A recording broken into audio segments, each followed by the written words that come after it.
All right. Hey, how you guys doing? I'm Billy Hoffman from Spy Dynamics. And I'm John Terrell from EM Technology. So John actually used to work at Spy before he left to join this really good startup. And then Spy got bought by HP. But back when John was still at Spy, we started talking about this. In fact, we've been talking about this stuff internally for about a year and a half. And it was kind of one of those things where it always interested us, but we never really had the time to do it. And so we finally got around to it and decided to give the talk. So we're really trying to focus on hybrid web worms and what actually is going to happen in the face of web malware. The worms start off, like what we've seen so far is self-propagating malware worms that exploit web app phones. Like they hop domains, they go back and forth. It's very common to MySpace and things like that. They're not really OS dependent, but sometimes are. Depending on whether they're propagating through a cross-site scripting vulnerability, like say the SAMI worm, or say a command execution vuln like perl.santi. It runs on the web servers or the web browser. So you've got cross-site scripting, which is the MySpace worm for SAMI, which just did client-side, or you've got perl.santi, which just did server-side. We've not seen it where it's combined to both, but the capability does exist. Right, and it spreads by really just requesting against the target vulnerable site. If it's, say, for example, SAMI, or a cross-site scripting-based, worm, like Yamana or something like that. Normally it's a stored cross-site scripting vulnerability, so that way other people come along and visit a profile and get owned. Sometimes it's command execution. Really, it depends on the type of worm. And your payloads can really be pretty much anything. Yeah. We've seen emails being stolen. We've seen, declarations of who your hero is, things like that. Also, John and I tend to talk pretty quick, so if you've got a question or we're going too fast, just raise your hand or, feel free to interrupt us, because we'd rather you ask a question early on than get down the line. So really the problems with the web worms we're seeing now, if you want to foresee them as problems. And actually, this is a good idea, I guess, to go on this tangent. Yeah. John and I really debated whether we should even give this talk, because a lot of the stuff we're going to be talking about is going to talk about how to make things very, very bad. But John and I are also not really that smart of guys. So if we figure this out, you better believe somebody else already figured it out. Yeah. We've got a couple ideas about how to stop the stuff we're going to talk about, but we also realize we're not smart enough to fully develop the ideas. So we want to lay out there kind of what the current state of the web malware space is, talk about how the attackers are adapting to the defenses we have right now, and try to have kind of a good public discussion about what we can actually do to defend this stuff. Yeah, we found that it's really, really easy to break stuff and not get caught. It's a lot harder to actually try and catch what we're doing. And we've got a couple of suggestions, but we're still finding ways that we can get past those. So This is kind of, it's the first step to people going, okay, we've not seen it yet, we will. And we need to find a way to stop it before we start to see these in the wild. Exactly. So right now, the malware we're seeing, it doesn't, until you start getting into things that are simply trying to drop browser exploits, WebSense and FinGen deal a lot with this type of stuff. Spies coming at it from you've got vulnerabilities in your web app and that's how you're getting owned. They're coming at it from the web is simply a vector to drop traditional exploits on the browser, which Windows just gave a really good talk on how they're trying to stop that by having a secure browser. But there's basically no evasion right now. Most of the defense right now, it's static code. They don't do any polymorphism. They don't try to do any mutation of search strings. It's still pretty mainstream. I mean, there aren't a ton of these things, but that might change. Network traffic is very distinctive. I mean, you can tell when MySpace or the SAMI worm has very distinct network profile of the URLs it contacts, the order it contacts the URLs in, and in some case down to the lag time between requests due to the processing. Granted, that varies from machine to machine, but the ratio is the same. But like when it spreads in more of like a random fashion where it's kind of like here and there and it jumps a lot, it's a lot harder to find, especially when you hide it in traffic that wouldn't be odd. For things that, you're just viewing a page, you're viewing one page as opposed to you're viewing 30,000 pages, which you're going to see. So if you're jumping hosts and they're all viewing one or two pages, that's not going to look weird.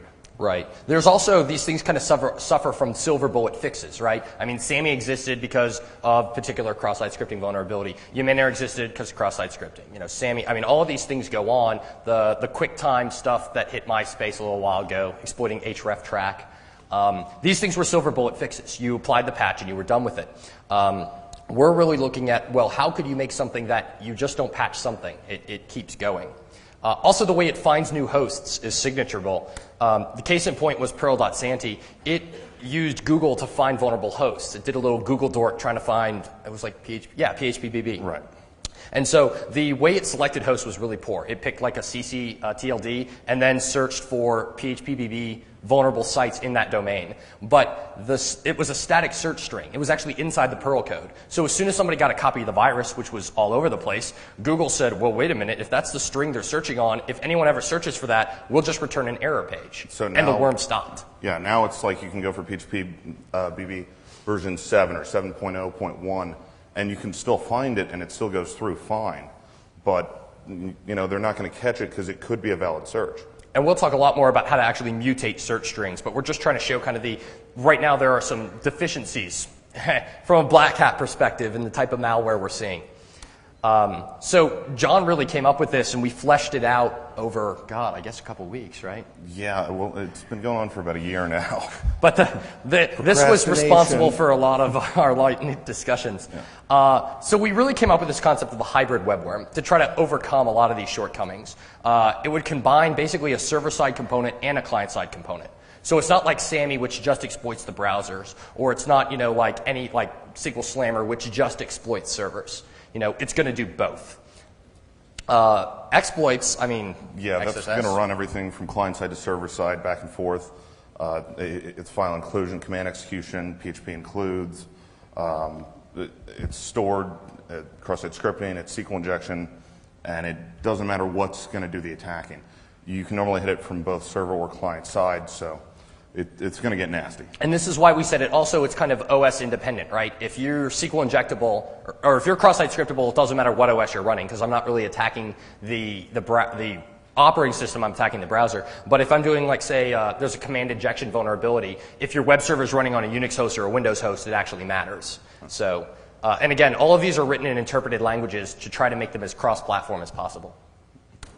So this is kind of how a hybrid worm works. It basically consists of two parts. A JavaScript component, or I guess you could do Flash, or God forbid, VB script, and Perl or PHP or some server-side component. So that let's say there's a site that's infected.com, and it has a piece of JavaScript in it.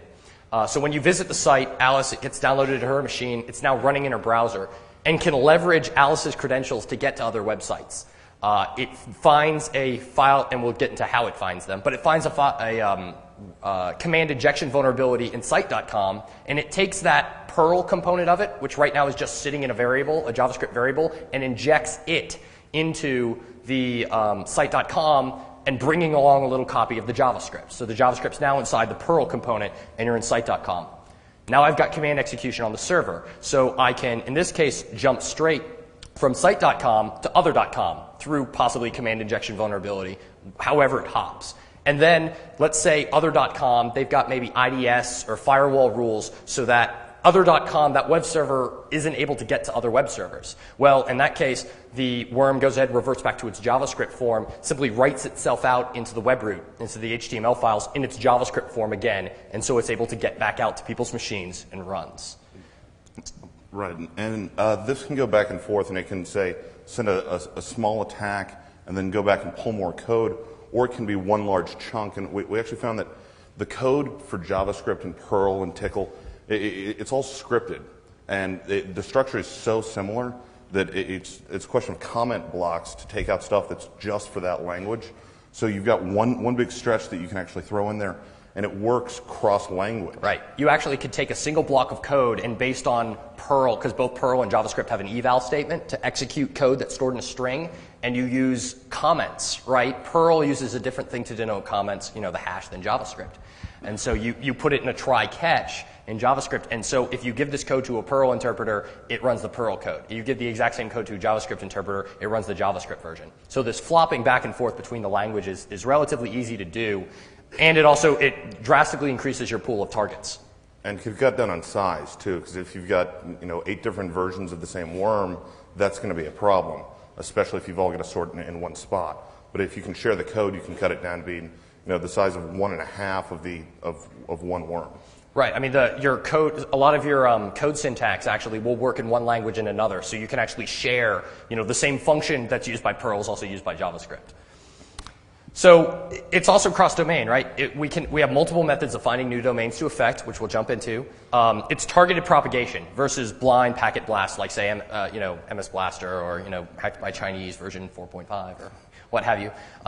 So we can find specific hosts. We can target specific types of vulnerabilities because we're using a search engine to find these vulnerable sites. So we can say, hey, find me banks in the US because that's who I want to own, that's who I want to infect. Or find me social networking sites in South America so that way I hit a large number of people on with their browsers.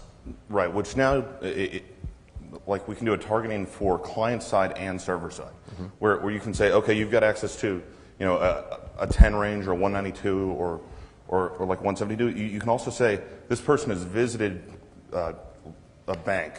That's a good point. Right. That you can say, okay, you've got 10,000 people that have viewed this site. We've got the ability to infect or use them. We can now find it. It's more of like a needle in a haystack. Right.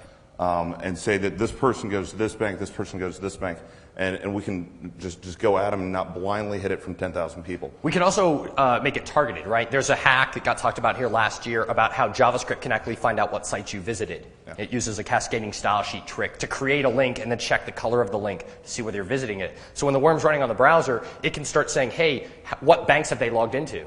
What banks have they visited? Maybe there's still cached session credentials. We can do a cross-site request forging attack and use their credentials to get into other sites. So really, by running both on the client and the server, you get something that's more than just the sum of its parts.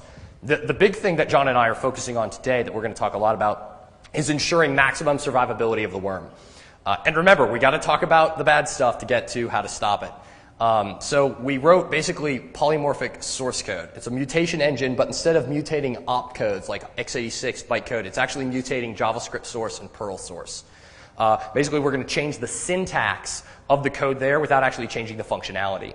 And we'll show you that. And also, we're going to change and update the attack vector in the wild. Which has not really been done before. Like this goes more of like a smart worm almost. That it's going to be able to find new vulns, build them in without the person who wrote the worm actually knowing about it. Right, so you don't need variants, right? It finds, as soon as they patch one vulnerability, the worm, while it's in the wild, has learned about new vulnerabilities and is now spreading and exploiting through those. So the big things we're going to hit here are how to evade signatures, and you did a lot of the adapting the new attack vectors. A bit, yeah. Like that's going to spread more of like a biological worm. It's going to find new items in the wild, and it's going to build them in. And it's kind of what the internet's going to allow it to do as how it grows. So if it finds one vuln that can only hit one box, it's not going to spread that fast. But as it pulls in, 3,000 different vulns and starts exploiting boxes, it's going to move and keep growing. So, and obviously, what payload you want to put in this worm, that's really outside our discussion because we don't really care. We're trying to figure out how could a worm spread and not be stopped. We don't really care what it's doing. Finding and infecting new hosts on multiple domains is another interesting thing. How would a worm that's running on both the client and the server do this? Real quick, we got to go into traditional malware detection. Right now, we're seeing a lot of stuff like we did with the antivirus scene in the late 80s, early 90s. Virus writers, antivirus. You had very basic viruses, and so they wrote signatures. And then you got polymorphic viruses with like the Dark Avenger mutation engine. I remember reading this thing. Anybody here ever heard of 40A? It's a virus zine. I know you know about it, Patrick. So there was kind of a back and forth, right? They found a way to create polymorphic code, so the people